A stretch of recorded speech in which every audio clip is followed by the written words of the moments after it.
En asiento, por favor.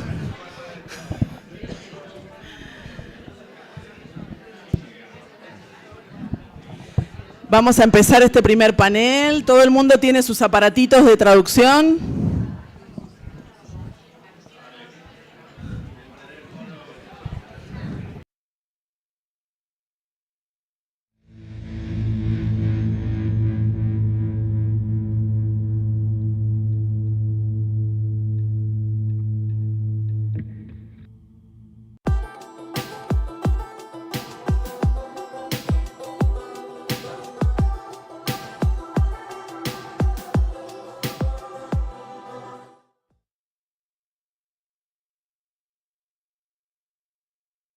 Decir algunas otras cosas. Primero presentarles este panel, no tanto a la gente porque cada uno también les vamos a pedir que se presente cuando sea su turno, pero quiero contarles un poco también en base a lo que se planteó en esta bienvenida, algunos elementos de este panel. Este panel tiene el interés de ser el primer panel que abre esta conferencia porque tenemos en esta mesa una mesa global, con una mirada global, y nos pone muy contentas poder traer a la Universidad de San Martín, que me da mucho orgullo poder traer estos debates acá, teniendo la recepción que hemos tenido en esta universidad, que siempre nos abre las puertas para este tipo de actividades, y traer estas miradas globales que nos permiten abordar la problemática de la transición energética viendo qué pasa en otras regiones por fuera de América Latina y también América Latina, pero pensamos América Latina en unas correlaciones de fuerza mucho más grandes que solamente lo que pasa en la región.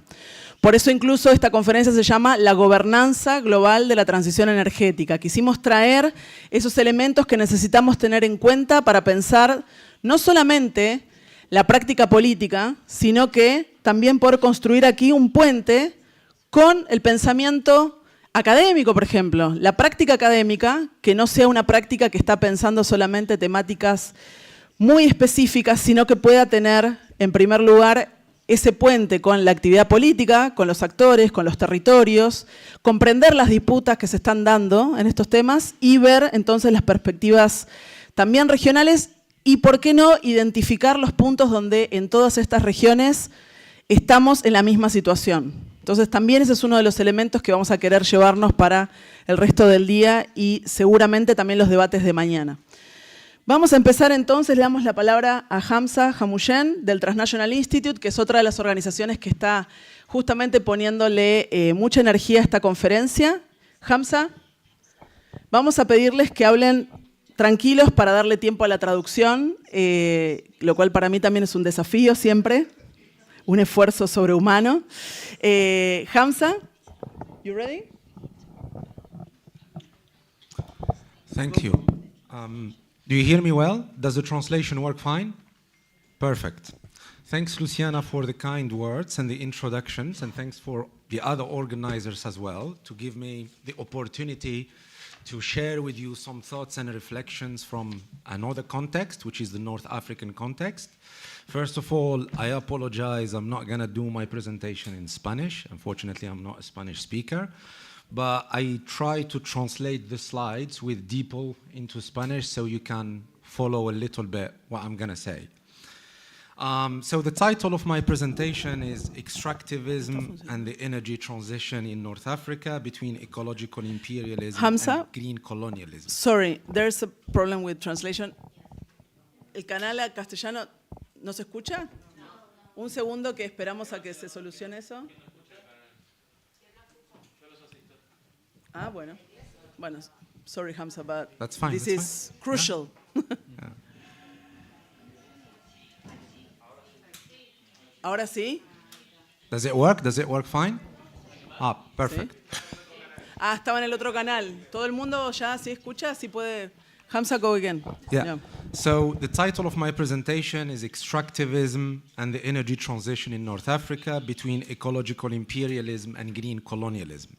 But before getting more into the details, I think we need to ask the question, why are we talking about the energy transition in the first place?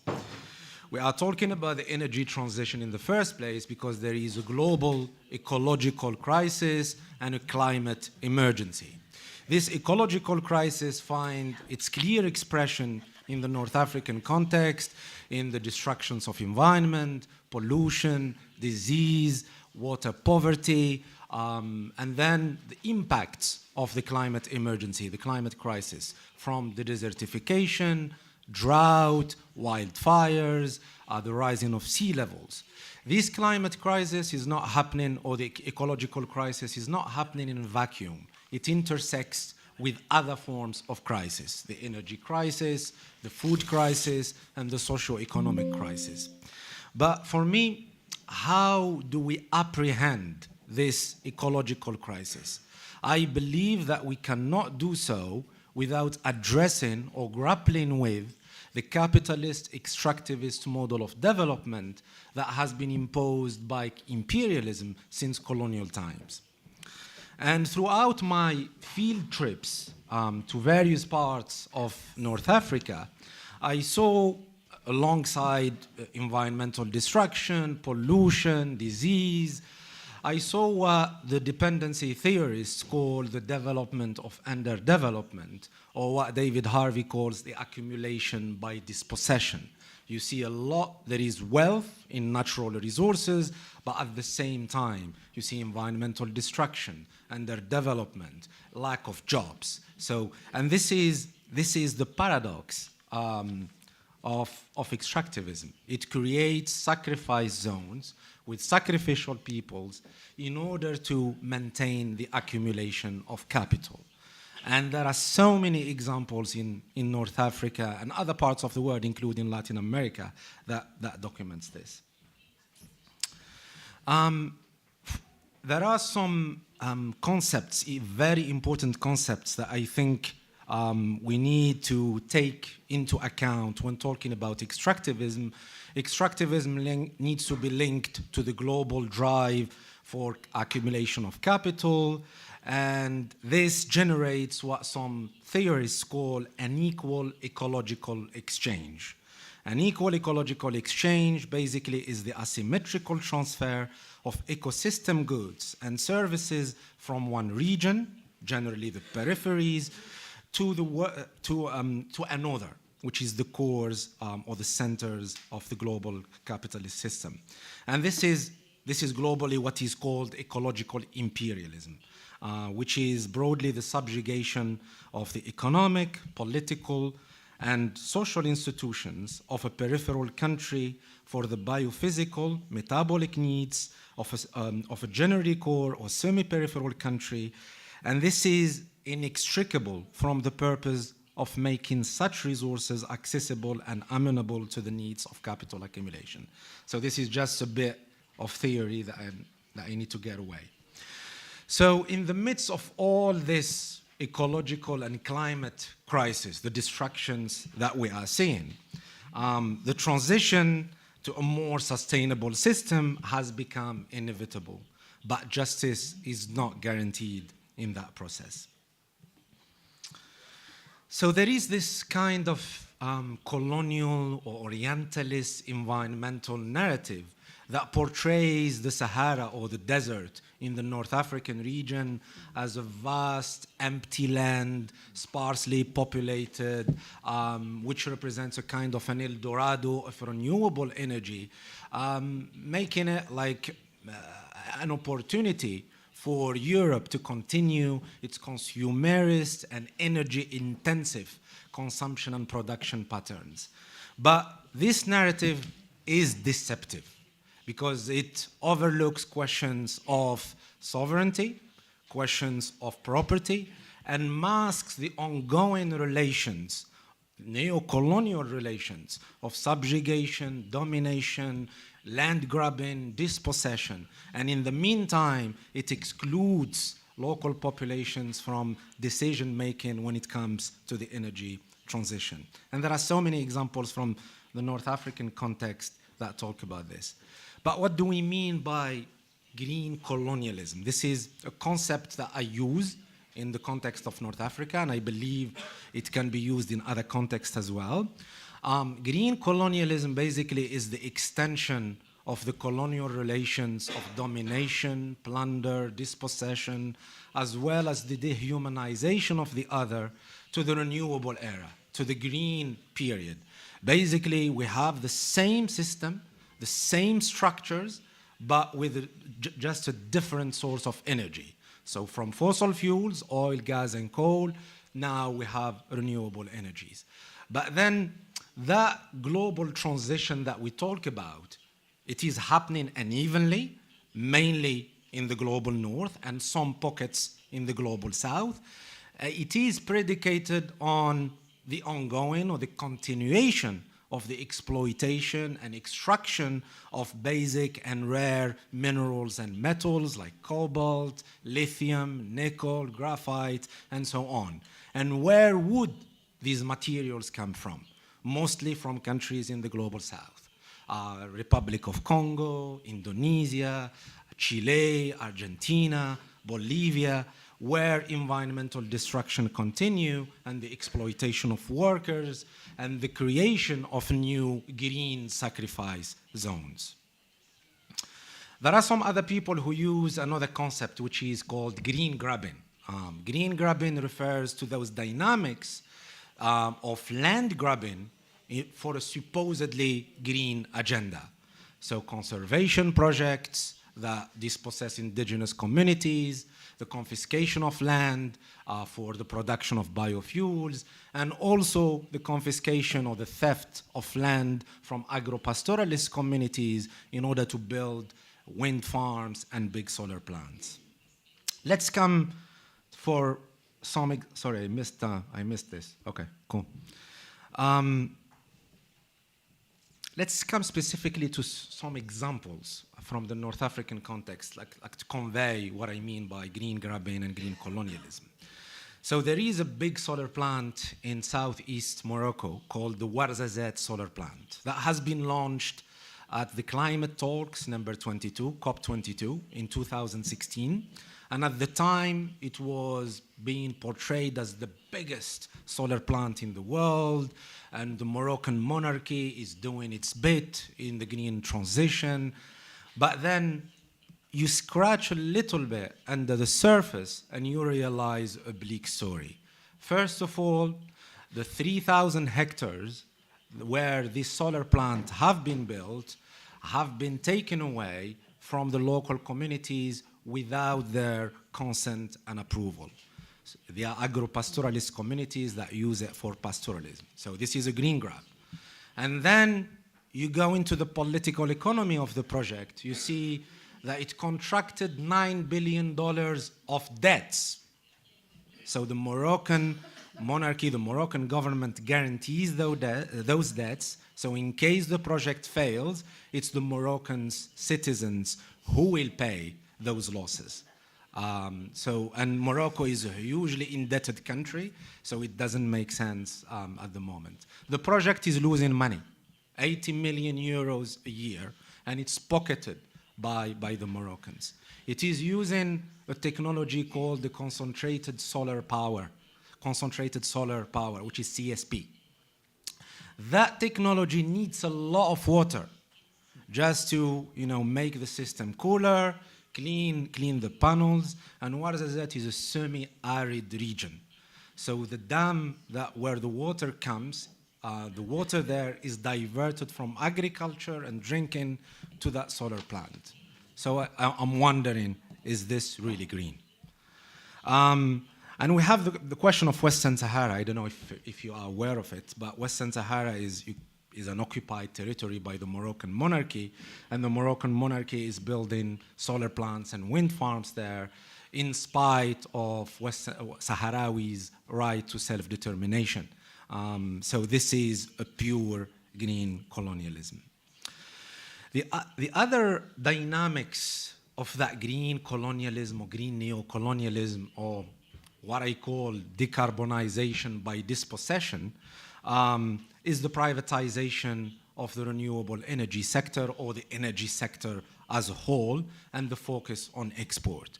The dynamic of that privatization and giving more power to the corporate sector is global, but it is advanced in the region. Morocco is really advanced in that sector.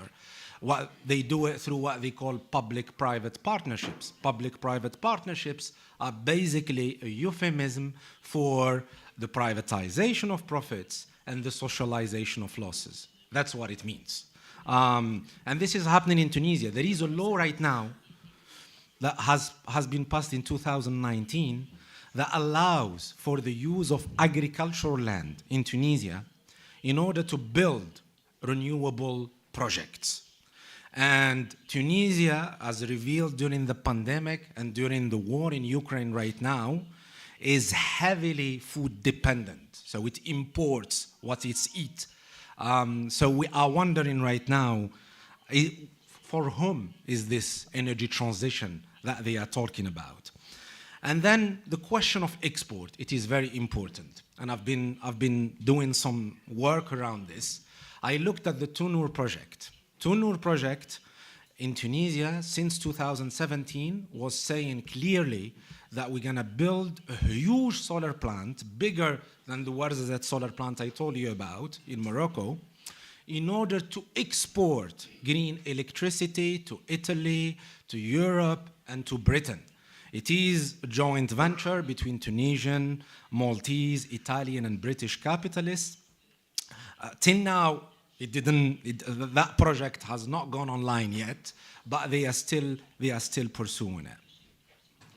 Another project that is being put off the table, the X-Links project. This is put forward by a British ex-CEO of a big supermarket called Tesco, in partnership with the Saudi company Aquapower. They want to build undersea cables from southern Morocco to the UK, 3,800 kilometers, in order to export green electricity. At first I thought, this is just a hype, this is just talk, this is just rhetoric. But when I saw that the British government put it in its energy strategy, they are considering it. And then they're gonna use the same story.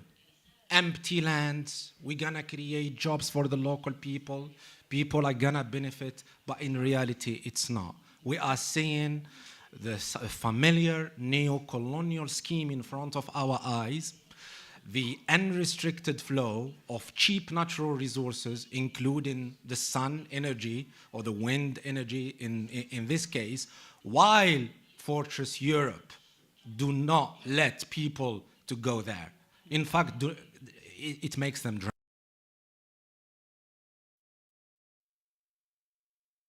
About. Yeah, 2 minutes. All right. Maybe I'll skip this. This is maybe a discussion that we could have in the next few days. Are we really seeing an energy transition or just an energy expansion? There is this study released by the IMF. It's not some radical lefties or anything, but the IMF saying that the global fossil fuel industry receives $7 trillion in subsidies. And it was $5 trillion in 2020. In 2020, 7 trillion. This is 7% of global GDP, more than the global.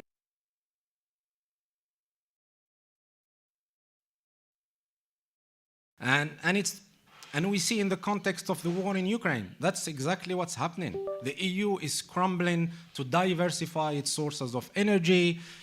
It tells you Putin is a dictator, but at the same time it goes to other dictatorships in the region, like the Algerian dictatorship, the Egyptian military dictatorship, and the settler colonial state of Israel in order to get gas. So more gas lock-in, more extractivism, more path dependency.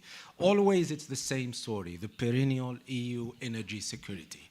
So that's why it is a decarbonization. It's an energy transition that works mainly for the global north, or maybe for, let's say, for the capitalist interests in the global north, at the expense of marginalized communities and workers all over the world.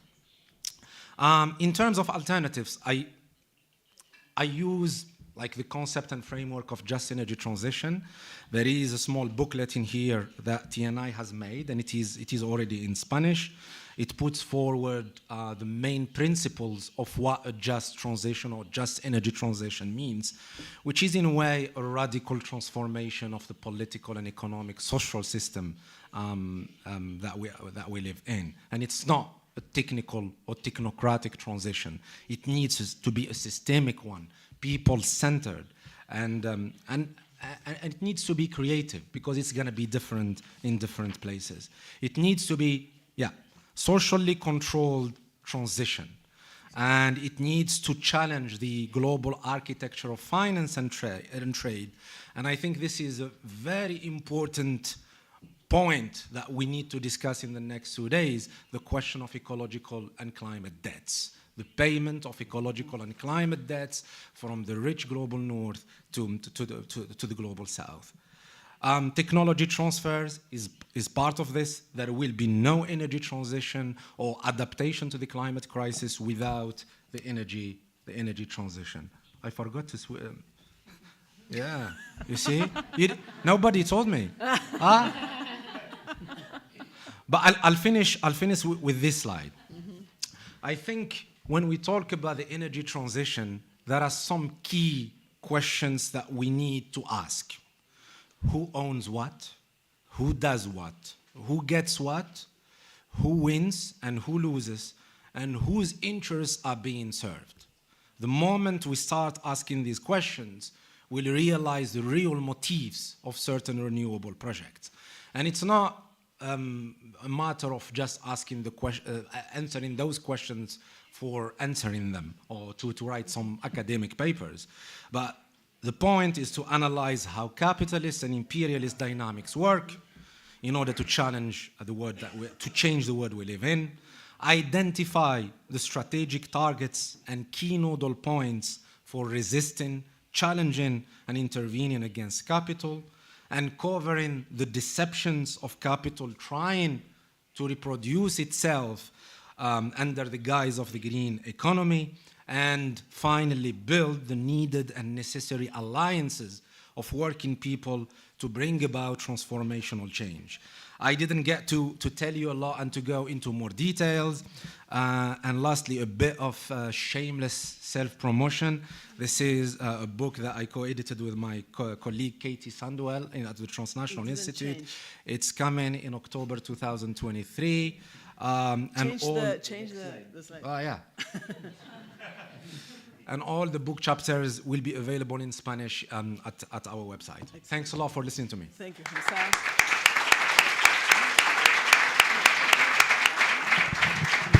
JB? I'll just help him. Are you going there? Do you want to change? No. Excellent. Okay. Thank you. I will tell you when you have like 2 minutes. Great. Where do you see them? 14. Okay. Good morning, everyone. Thank you for inviting me here, and I'm glad to share some perspectives from Asia. I am JB Garganera from Alianza Tigil-Mina, Alliance to Stop Mining from the Philippines. I'm also part of the Asia-Pacific Gathering on Human Rights and Extractives, and we're part of the Global Thematic Social Forum on Mining and the Extractivist Economy. My presentation is to complement the introduction of Hamza. He has introduced several concepts and principles about the just transition, the just energy transition, and why that seems questionable. I'm going to add some more fake news about the just energy transition and how this energy transition is fueling transition mining or critical mining or green mining, and what are the problems that we are seeing with that. So, next slide, please. My 12 minutes will focus on 4 key points. One is that this energy transition, and I dropped the word just right now because what we're seeing is an unjust energy transition. So this energy transition is increasing the pressure to open up more mining projects of these critical and transition minerals. The World Bank and the UN is justifying more mining of cobalt, lithium, nickel, and copper so that the requirements to produce the solar power plants, the wind turbines, and the batteries for electric vehicles can be achieved according to the projection of climate of that transition to energy transition. But that is requiring more minerals. The second point is that our governments are implementing contradicting laws and policies.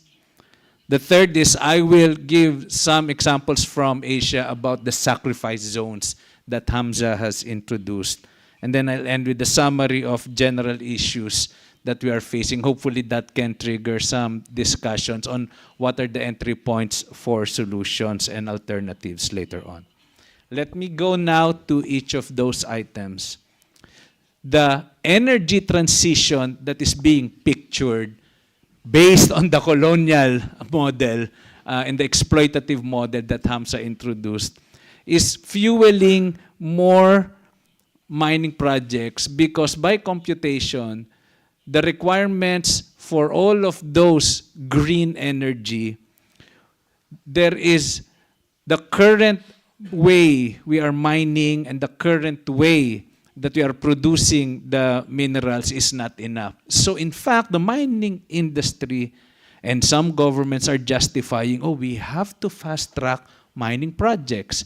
We need more nickel, cobalt, and copper. So we need to open up more of our protected areas. We need to open up even the island ecological systems so that we can access this nickel, cobalt, and copper.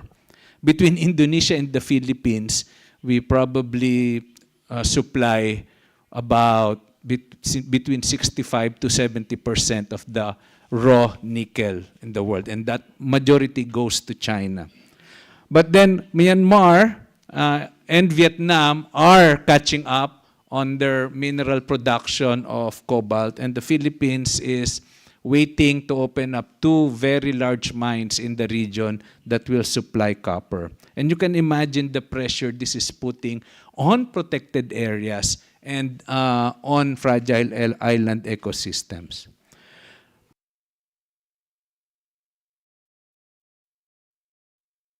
More mines. More open pit mining operations mean more infrastructure projects, more roads, more dams that are entering into forests and into fragile island ecosystems. And to export all of these minerals, we need to construct and operate more seaports.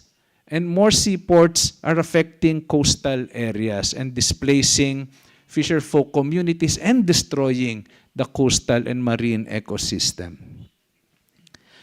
One of the things that our governments are saying now is because of this demand for renewable energy, this might be the ticket for our countries to get out of poverty. Open up more mines, exploit the huge demand and the high market value of nickel, copper, and cobalt now, and then hopefully follow the Norwegian model or the Saudi model of exploiting oil. Let's exploit our natural resources so that we can have more ability and flexibility to adapt our development model.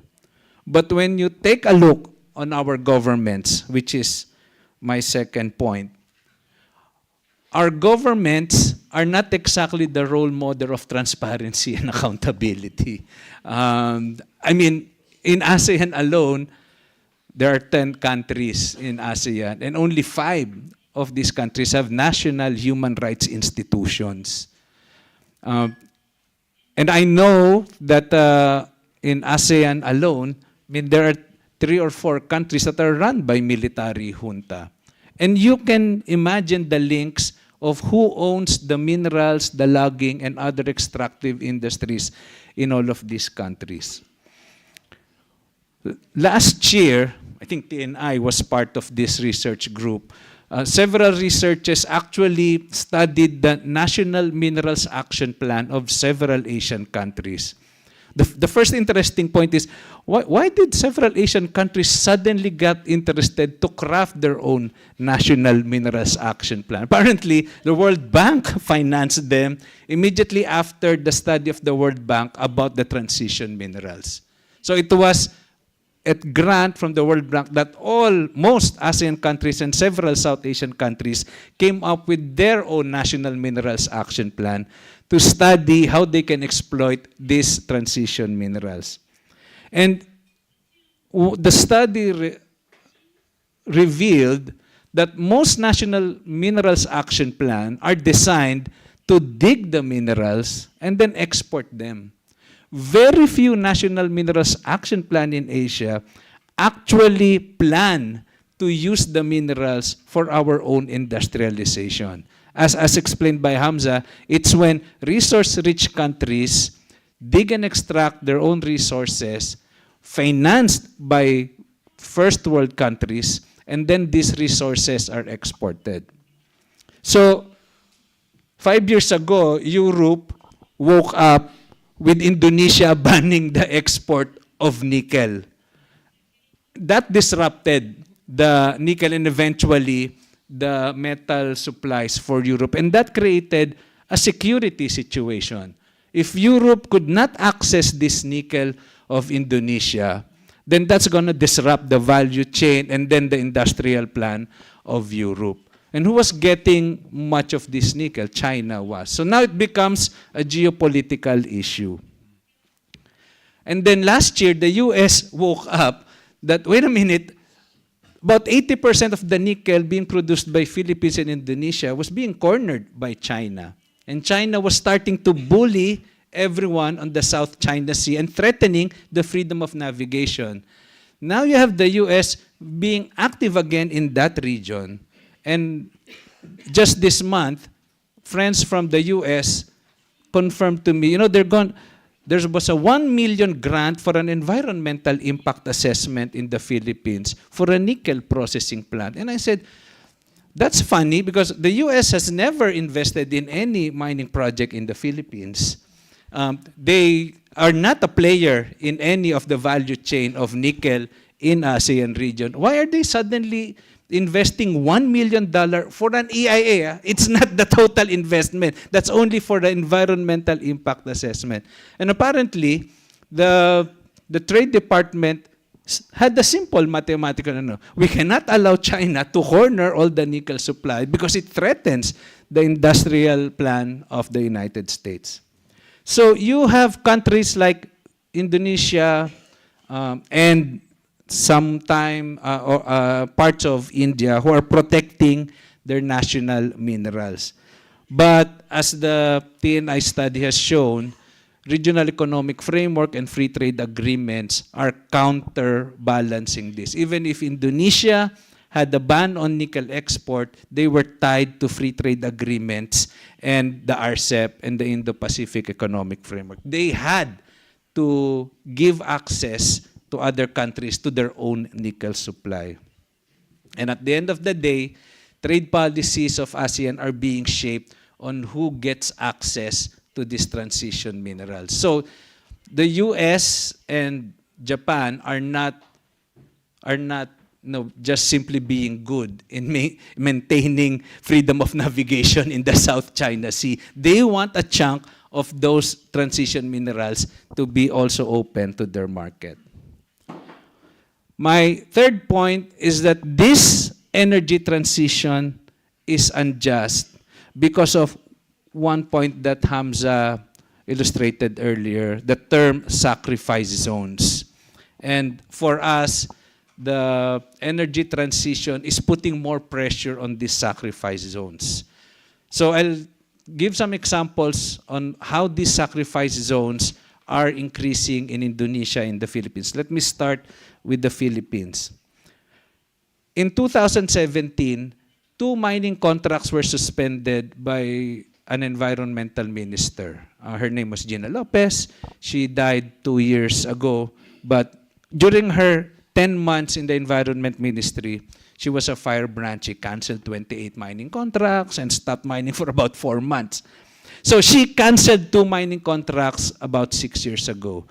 Last year, when we had the new election and a new president, suddenly these 2 mining contracts that were suspended and canceled 6 years ago suddenly reappeared. And within months, they were entering protected areas in Palawan, which is the last frontier. It's a UNESCO World Heritage Site. Protected areas, indigenous people, several thousands of forests with centuries-old trees that 10 men cannot circle hand in hand.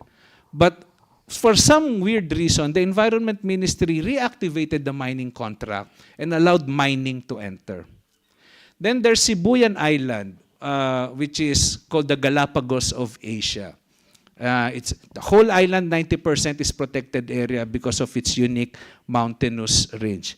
For some reason, 2 mining projects were suddenly reactivated just last year.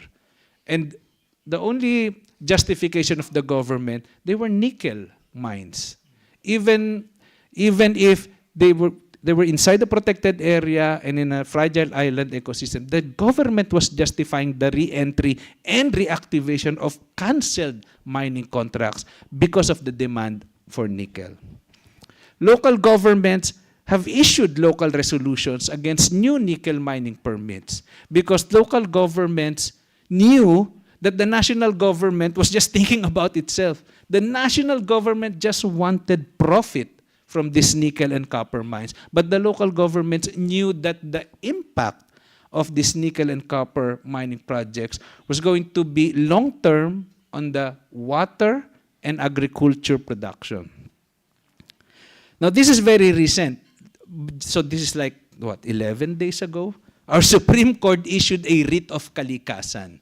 A writ of kalikasan is a unique remedy in our judicial system where the Supreme Court can actually tell a company, you have to stop.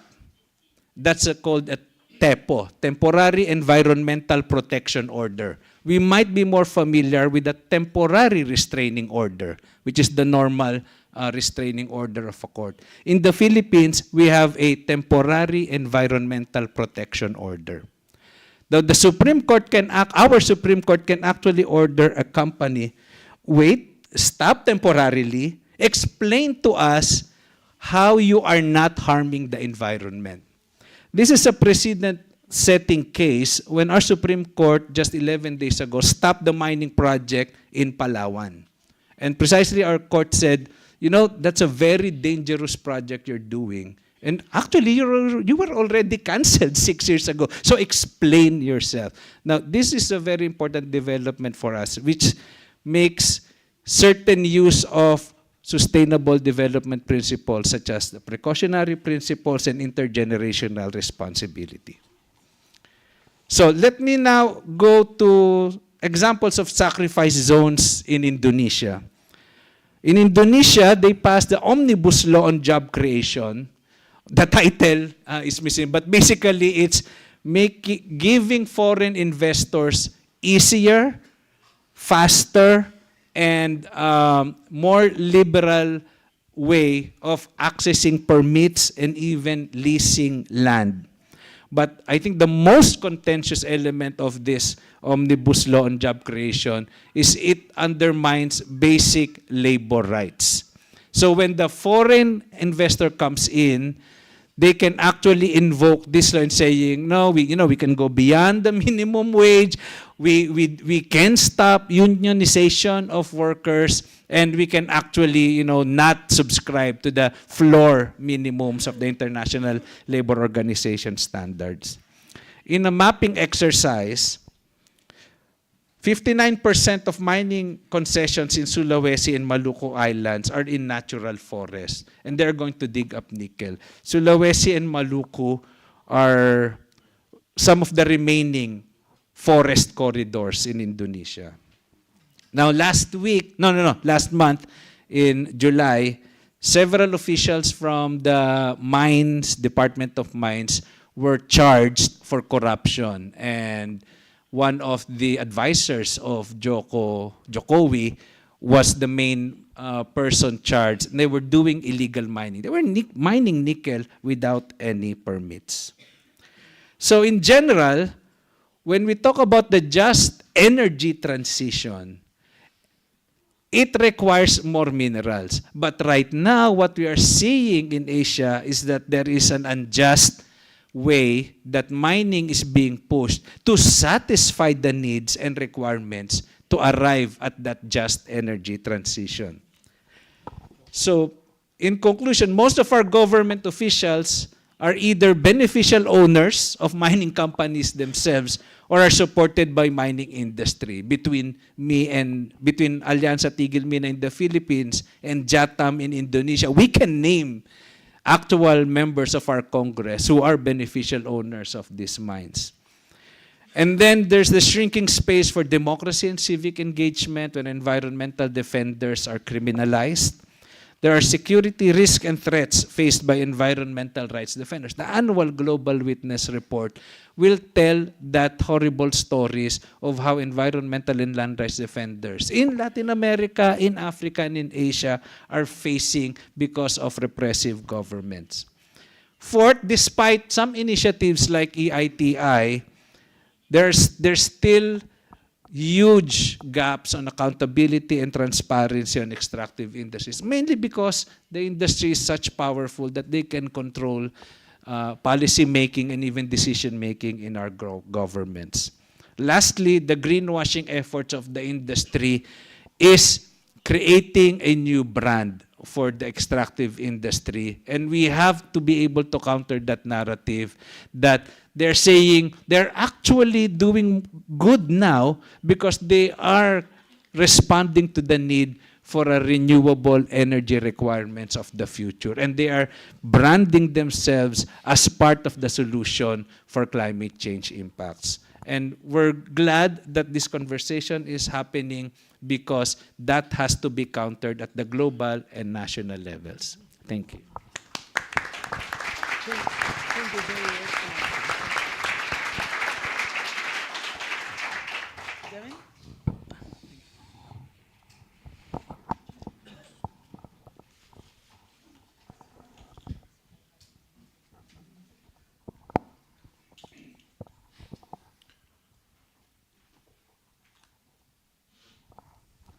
Okay, good morning. I don't speak through a microphone very much. You can hear me okay? Great. Hamza, I'll let you know when to. Thank you. A little louder? A little louder. How's that? Okay. No, this is fine. I'll figure it out. So good morning. I'd like to really graciously thank Luciana and the organizing team for putting together this excellent conference and inviting me here to speak as well and to participate. I'm really quite honored to be on this panel of such critical thinkers and activists and to see you all here in the room, so thank you very much. My name is Devin Holterman. I'm a postdoctoral fellow at the University of Northern British Columbia in Canada. You can switch the slide, Hamza, thank you. And today I'm really here as a member and co-founder of a group called the Beyond Extraction Research Collective. And at Beyond Extraction, we work to critically counter what we call the imperial promises of industry by centering our research and critique on the largest mining convention in the world, held each year in Toronto, Canada. And we counter the Prospectors and Developers Association of Canada Conference, also known as PDAC, in a number of ways, including conducting research at the convention itself, providing trainings for researchers and activists, and publishing with our friends such as Mining Watch Canada and Upsal. As you can see, one of our recent reports here, collaborative reports. In essence, we work to illuminate the more hidden sides of extraction, especially the exploration and development phases of the mining sector and its intricate links to finance, urbanization, and other institutions. I've also studied the links between militarization, extraction, and biodiversity conservation for many years. Thank you. And so I was really happy today, I was happy when asked to actually speak more about this work and the links between militarization and extractivism here with you all today. And so in a brief few minutes, right, Luciana? I will provide a few examples and impacts of these linkages and share how countries like Canada, where I'm from, contribute and kind of lead these processes. I think for this crowd, not a lot of this will be new. I think that's fair to say, but I hope it helps kind of frame the conversation over the next couple of days. And I really want to start by saying that militarization as it relates to extraction is also not new, right? We can say it's almost necessary for the function of extraction under contemporary capitalism. It is really the role of the state to facilitate access to land and resources, or water for that matter, and resources for private capital. And this is often done through the military or the use of militarized forces or paramilitary forces. And, the state is often, we often say the state is the purveyor of the kind of legitimate use of force, as is often said, or violence. And it's also the state that helps to enable the continuation of production when corporate capital is faced by resistance or opposition. So again, not a lot new here necessarily. Perfect. So we've seen a lot of these trends for many decades in Canada and beyond, and I'm just going to give a few examples that really involve Canada at different stages of the process. And the first here you see on the image is an instance where the Canadian state and its companies directly support the militarization of extractivism.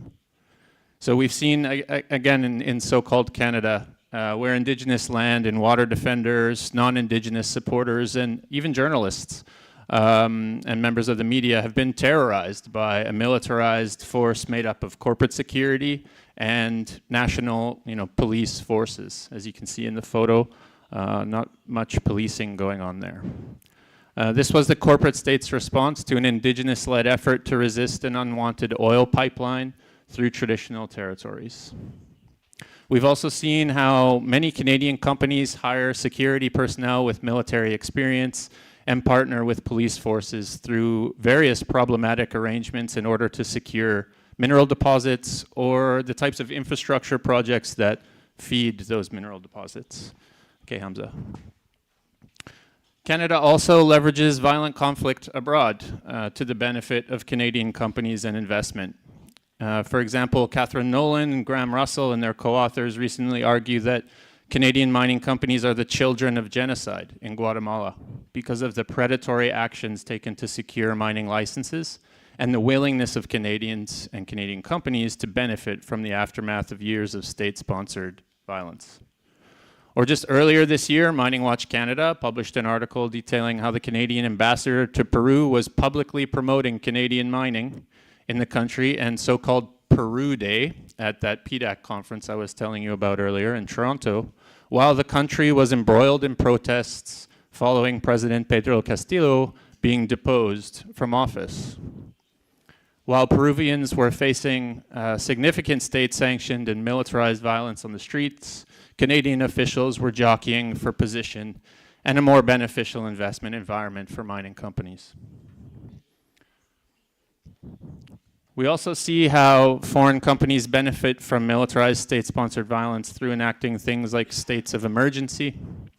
Across the region here, security forces have been called in to secure sites of resource extraction, or again, the infrastructural kind of linkages to those sites in the face of great public opposition and protest.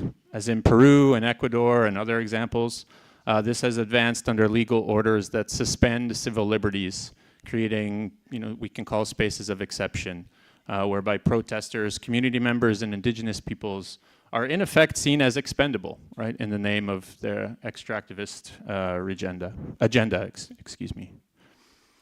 And of course, before getting into the impacts here, but of course, Canada has done very little to support victims of this violence.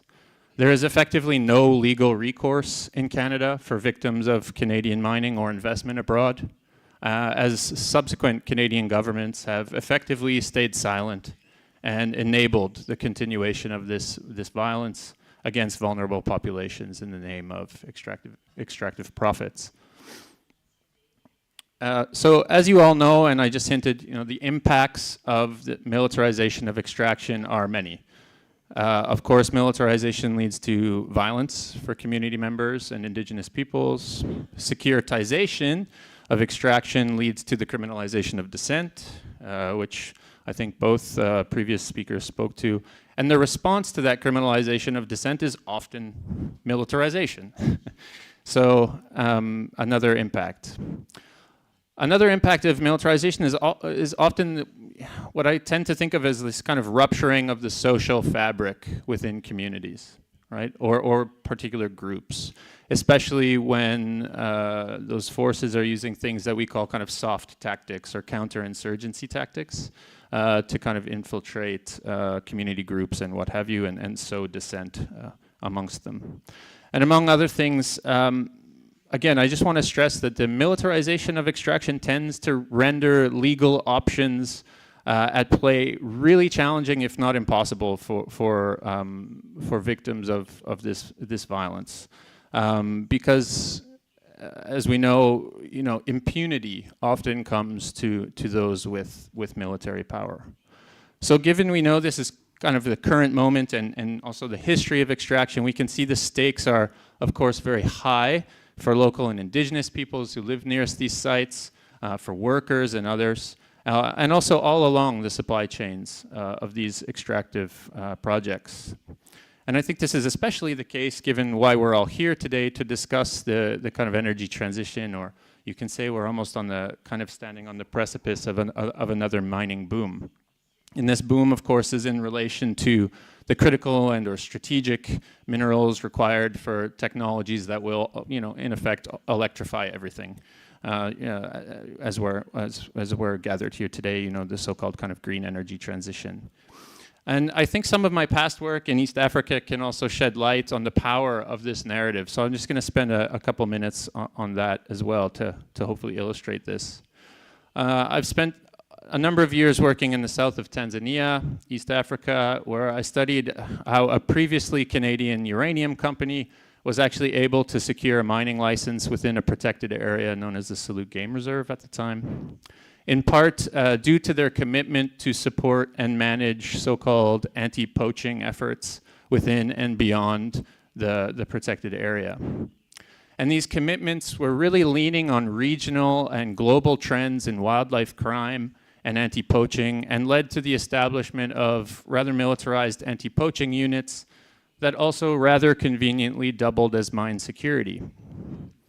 And so I raise this for a couple of reasons. The first is the establishment of these militarized anti-poaching units was largely accepted and legitimized because it was done under the idea of helping to stop wildlife population declines, particularly elephants. So in essence, the militarization was kind of marked as green, right? And necessary in order to protect wildlife or save the environment. This, of course, had detrimental impacts for local communities who have, in many cases, actually been evicted from the protected area initially, many decades ago, and have had their livelihood activities highly restricted ever since. So they actually see the protected area management as being the only ones who have benefited from mining. The community does not benefit, but this management authority does. And while their community faces both the impacts of the conflictual relationships with the miners, with the mining company, and the conflictual relationships with the protected area management authority. So needless to say, not a very beneficial arrangement for those folks living nearest this site. And I think particularly interesting for our discussion here is that uranium's categorization as a resource of national importance was really important to this story because it enabled the exploration and potential development of this resource to take place within a protected area. And I think this resembles kind of what we're seeing today with the so-called green energy transition. As countries and regions develop their critical or strategic mineral strategies and plans, and somehow the mining sector is all of a sudden hailed as, the savior in a fight against climate change. They're suddenly very green. And we see very little reflection on what the electrification of everything will actually cost in terms of social and ecological impacts and inequalities. And of course, this is why Hamza and others talk of green colonialism or green imperialism. But I think it's important to stress how the green piece is only part of the story, right? Because as much as the critical and strategic minerals and metals are important for the green energy transition. It's these commodities and extraction more broadly are also critical for the functioning of global finance and the maintenance and expansion of military power itself. Of course, militaries are huge consumers of these same minerals and metals, right? And the technologies that are being developed for them, by them. So this is why the structural violence of the state that I kind of hinted at earlier is rationalized as being in the name of the nation or development, right? And increasingly security, and that's the securitization piece, right? These are projects of national security, international security, economic security, all framings that we see in these cases of critical and strategic minerals. So I guess my point here is that so long as the green energy transition is so intimately linked to the maintenance and expansion of global finance, extractivism, and geopolitical or military power, we can also expect them to be militarized, or we can expect militarized violence to accompany the expansion of this. Just the last one, sorry. Yeah, this one. This one, yeah, thanks, Hamza. So just finally, I want to say that I think we're already seeing this, right? Mining Watch Canada has recently reported from Mexico where they write that the extraction of lithium is framed as necessary for the country's development, but is advanced on the back of dispossession, destruction, and militarization of the territories where the commodity is found. Critical scholars Alexander Dunlop and Mariana Riquito highlight the counterinsurgency and social welfare tactics being used by a company in northern Portugal in an attempt to engineer acceptance for lithium extraction in communities resisting these efforts. And I have to admit, I don't know much about this case. My knowledge is still in its infancy stages, so I look forward to learning from you all about this more this week. But right here in Argentina, in the province of Jujuy, there has been, as I understand, significant repression of protest, with police using tactics similar to those that I spoke of earlier. So multiple examples of how this kind of green militarization is intersecting with extractivism or green extractivism for the green energy transition. So finally, I'll just say these are tactics we're all familiar with. We have literally centuries of experience resisting these types of tactics. And because they've been so central to extractivism for decades or centuries. And these tactics, there are also those that must continue to be resisted, because for all the claims of the green energy transition being just, we are far from seeing how this is the case for those living nearest these sites and, again, along the various infrastructural networks that connect these sites to urban spaces and the like. So I'm really looking forward to learn from you all here this week about how we can make such a transition more just, less violent, and far less militarized. Thank you.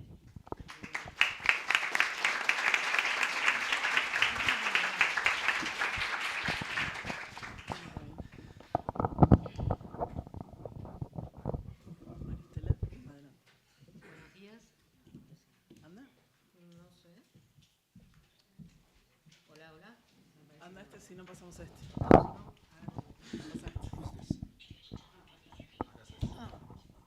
Okay, vamos. Tantos no. Buenos días a todos y a todas. Volvemos al español. Mi nombre es Maristela Esbampa. Yo soy investigadora del CONICET y investigadora anfibia que trabaja en diferentes colectivos. A nivel regional latinoamericano formo parte del Pacto Ecosocial e Intercultural del Sur, del cual les voy a hablar en un momento, y a nivel nacional participo en diferentes colectivos, entre ellos en el CAGE, que es el colectivo de acción por la justicia ecosocial, y trabajo también con diferentes equipos de investigación, todos ligados al sistema público argentino. A ver, a mí me gustaría subrayar 4 puntos fundamentales, como para hacer también una presentación más general, porque efectivamente la cuestión o la problemática de la transición energética podría ser abordada desde diferentes escalas. Podríamos abordarla desde la escala local, la escala nacional, la escala regional latinoamericana y está también la escala geopolítica, y creo que esta mesa sin duda trata de conectar la escala geopolítica con perspectivas regionales. Y en ese caso, como ustedes saben, me toca representar a América Latina, ¿no? Así en su conjunto. Pero bueno, qué escala, ¿no? En principio, coincidir con los diagnósticos que aquí se han dado e insistir también en que efectivamente en el escenario internacional estamos atravesando lo que podemos denominar una policrisis civilizatoria. Venimos de esa crisis extraordinaria que fue la pandemia, pero en esos 3 años que van del 2020 con la pandemia a 2023, en este escenario de policrisis, varias cosas han cambiado. Entre ellas, por ejemplo, empezamos a discutir propuestas de transición ecosocial con la pandemia. Recuerdan ustedes que hubo como una multiplicación de propuestas que fueron acompañando, criticando propuestas como las del Green New Deal o el Pacto Verde Europeo. Pero en 2023 nos encontramos ya con un tema, con un primer punto a subrayar, y es que en realidad al principio se hablaba de transición ecosocial y hoy se habla solo de transición energética. Y ahí ya hay una primera reducción en el sentido de que no estamos debatiendo una transición ecosocial en el sentido integral, comprensivo, que abarca, además de la cuestión energética, la cuestión productiva, ¿no?, que es tan importante, la de cómo reorganizamos productivamente la sociedad, dado que los sistemas productivos también son insustentables, ni tampoco la transición urbana. Esto es, hay una tendencia ya muy clara a debatir solo la cuestión o la transición energética, ¿no?, a nivel global, y además de eso hay una nueva vuelta de tuerca, y es que se va instalando una visión hegemónica de lo que es la transición energética para los actores corporativos y para los países del norte global. Y esa transición es una transición capitalista, una transición de mercado, una transición corporativa, una transición que los colectivos críticos, organizaciones intelectuales y activistas hemos dado ya varios nombres: extractivismo verde, colonialismo energético, o lo que las organizaciones sociales denominan de manera más precisa falsas soluciones, ¿no? Claramente ahí ha habido ya una vuelta de tuerca, porque queda claro de que la transición energética no modifica el sistema energético, continúa todas las injusticias y desigualdades propias del sistema fósil, tampoco lo reemplaza, hay una expansión energética, como bien dice Hamza, y además de ello no hay una reducción ni de la pobreza energética y no se instaura un nuevo vínculo de relación con la naturaleza. Entonces, claramente vemos cuáles son los límites y el horizonte de esta transición energética corporativa y neocolonial. A eso hay que agregar, en términos geopolíticos, que la guerra en Ucrania marcó una inflexión, porque la seguridad energética entró o se colocó en el primer plano y porque puso de relieve la esquizofrenia de las grandes potencias, porque si por un lado, sobre todo Europa, busca acelerar la transición verde en esta caracterización que hemos ofrecido, ¿no?, sobre todo Europa, digo porque los otros países lo tienen menos claro, por otro lado hay una expansión del extractivismo en todas sus formas también, ¿no? El extractivismo sigue gozando de buena salud, sigue expandiéndose, al mismo tiempo que se consolida esta visión del extractivismo verde, ¿no? De hecho, el año 2022 fue el año de mayor cantidad de subsidios a los combustibles fósiles, pero por otro lado, lo nuevo, lo novedoso es esto, el extractivismo verde. Por eso lo estamos debatiendo. Lo estamos debatiendo porque necesitamos cuestionarlo, necesitamos ver cuáles son sus alcances. Entonces, eso en primer lugar. Segunda cuestión, hace poco hemos escrito con Breno Bringel, colega del Pacto Ecosocial y brasileño, un artículo que se denomina del consenso de los commodities al consenso de la descarbonización.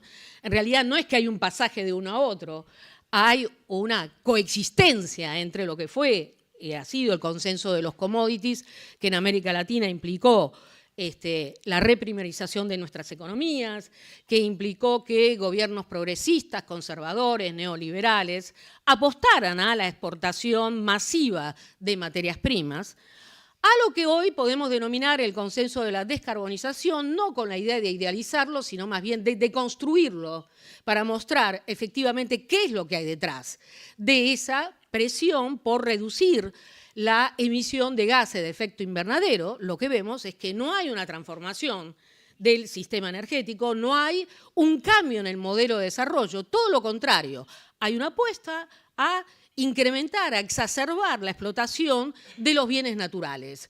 Hay una apuesta a la comodificación de la naturaleza y los países del sur, en esa perspectiva geopolítica, son nuevamente considerados como zonas de sacrificio. Digamos, eso nos queda claro, a eso llamamos consenso de la descarbonización, precisamente para deconstruir y cuestionar esta narrativa hegemónica que pone el acento en la descarbonización como si esta fuera la única salida. No es que estemos en contra de la descarbonización, pero sabemos cuáles son sus límites. Y si además esta no implica un cambio en el perfil metabólico de la sociedad, esto es, de los patrones de extracción, de producción, de circulación de mercancías y de consumo, claramente no estamos cambiando, o más bien estamos confirmando el ideario del crecimiento infinito, que sabemos enfrenta a los límites ecológicos y naturales del planeta. Y que este planeta, ya sabemos, está dañado, está en proceso de colapso. Entonces, claramente ahí hay una narrativa muy engañosa que se viene instalando.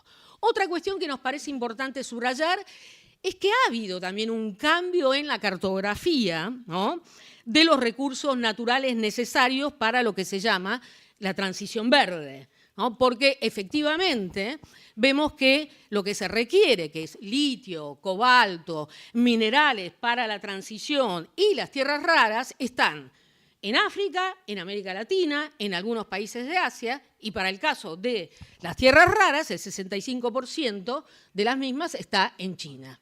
Pero litio, sabemos, es América Latina, y no solamente lo que se llama el triángulo de litio, ya se ha expandido la frontera litífera, el cobalto en África y, por supuesto, todos esos minerales para la transición están desperdigados en la periferia capitalista, ¿no? Tercer elemento, sobre todo esto va dirigido a nosotros que somos latinoamericanos y que estamos acostumbrados a ver el imperialismo o la crítica, hacer la crítica al imperialismo con un solo ojo.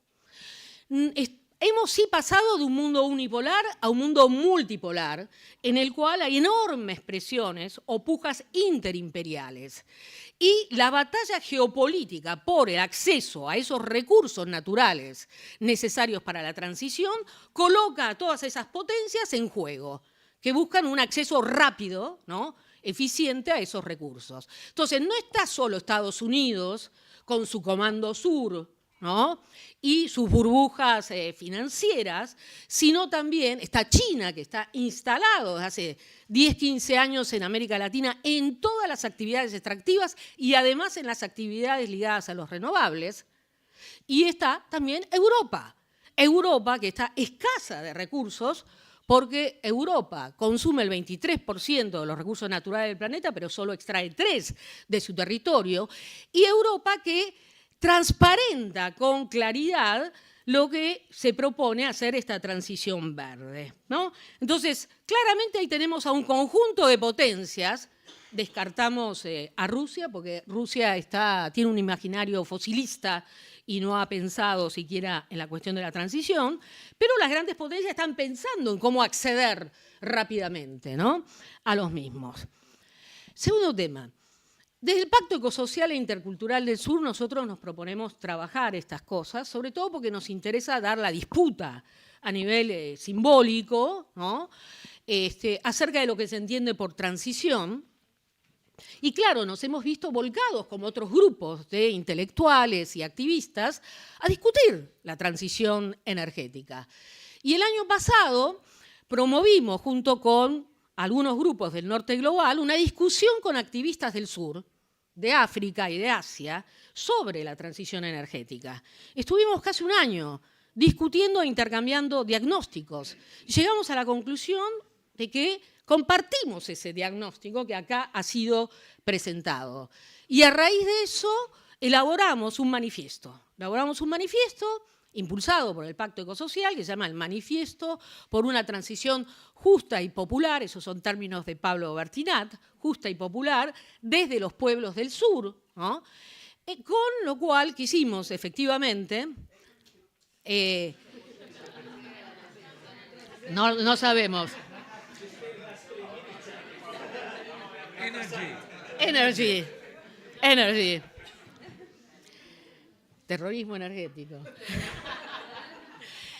En ese manifiesto nosotros hacemos una caracterización de esa transición como corporativa, capitalista, neocolonial y también insustentable, ¿no? Porque es una transición de patas cortas, lo vemos claramente con el litio en nuestros propios territorios, ¿no? Porque además de que esa transición está orientada a garantizar el proceso en los países del norte, bueno, con la explotación o la exacerbación de la explotación del litio y los minerales para la transición, bueno, no hay litio que alcance, ¿no? Ni minerales tampoco que alcancen si no cambiamos el modelo de consumo y de producción.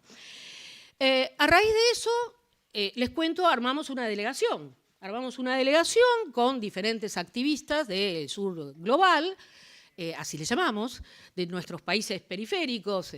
Fuimos 8 personas, de América Latina éramos 3, de Venezuela, de Brasil y yo de Argentina, pero también había de Nigeria, había de Sudáfrica, de Filipinas y también un norteamericano. Y estuvimos en Europa hablando con distintos actores políticos, ¿no? Sobre todo actores políticos que tienen una cierta empatía o apertura para discutir esto, actores como el Partido Verde, partidos de izquierda o socialdemócratas. Y estuvimos en el Parlamento Europeo también, estuvimos ahí en Bruselas, nos dieron 6 minutos para presentar nuestra posición en el Parlamento Europeo. Y es que es triste, no es para reírse, es triste porque efectivamente el Parlamento Europeo está discutiendo esto, que es el acta de Critical Raw Materials Act, el acta de materias primas críticas, que efectivamente todos los países en Europa están viendo cómo desarrollan una diplomacia de los minerales, así nos dijeron en Francia, ¿no? O diplomacia de los metales, para acceder rápidamente a través del comercio, los tratados de libre comercio. De hecho, ya han firmado con Chile, buscan firmar también con Argentina y otros países, y por supuesto la rediscusión con el Mercosur va a ser en esos términos, cómo incluimos, ¿no? Elementos que tienen que ver con la transición, el acceso rápido al litio y a los minerales para la transición. Digo esto no porque sea anti-europea, porque en realidad Europa llega tarde, ¿no?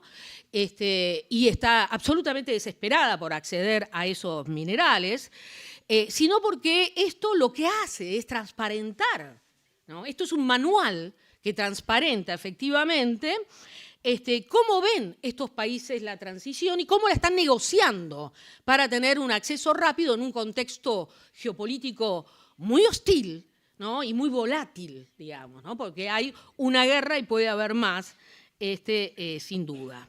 Bueno, esto fuimos a hacer para ver efectivamente cuáles eran las políticas para asegurarse el aprovisionamiento y cómo discutir también este acta con las ONGs que están sobre todo criticando. Sí, 2 minutos. Es importante, otro punto a subrayar, es importante tener en cuenta que además del litio, que es uno de los minerales que está más en discusión, sobre todo ahora acá en Argentina, hay un montón de otros minerales, como bien se ha dicho acá, ¿no? Que forman parte de ese manual, ¿no? De esos 34 minerales que se requieren para la transición energética y digital, no se olviden. Eso también es muy importante, ¿no? Y no se olviden que el contexto latinoamericano ahí es muy volátil, porque casi todas las luchas ecoterritoriales que hay en América Latina están ligadas a las luchas contra la minería a cielo abierto.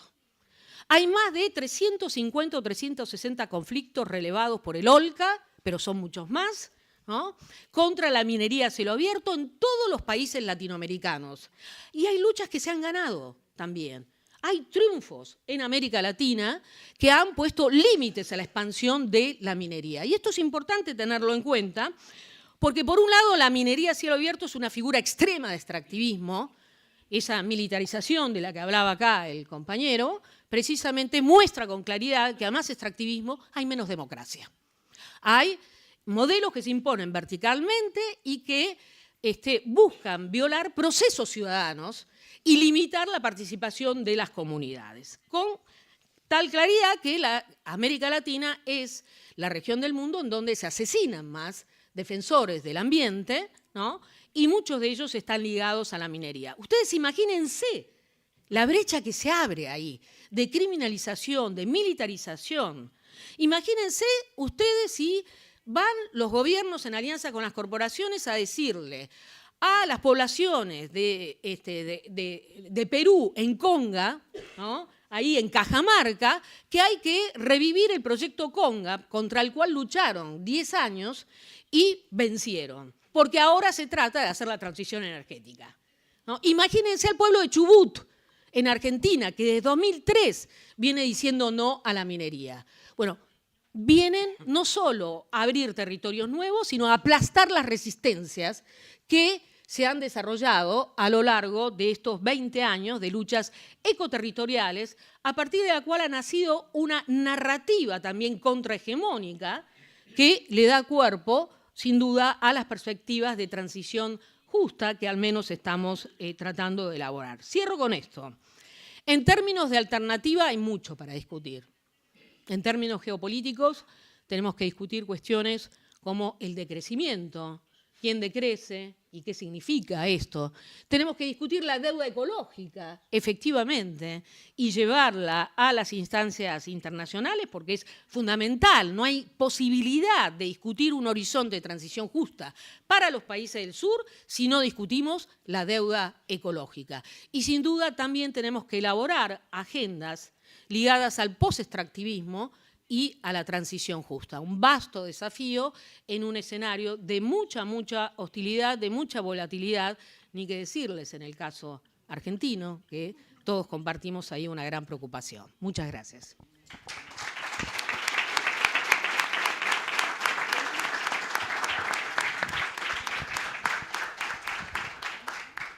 Gracias. Gracias. Uf, qué mesa. Bueno. Hay como muchos elementos puestos para la discusión.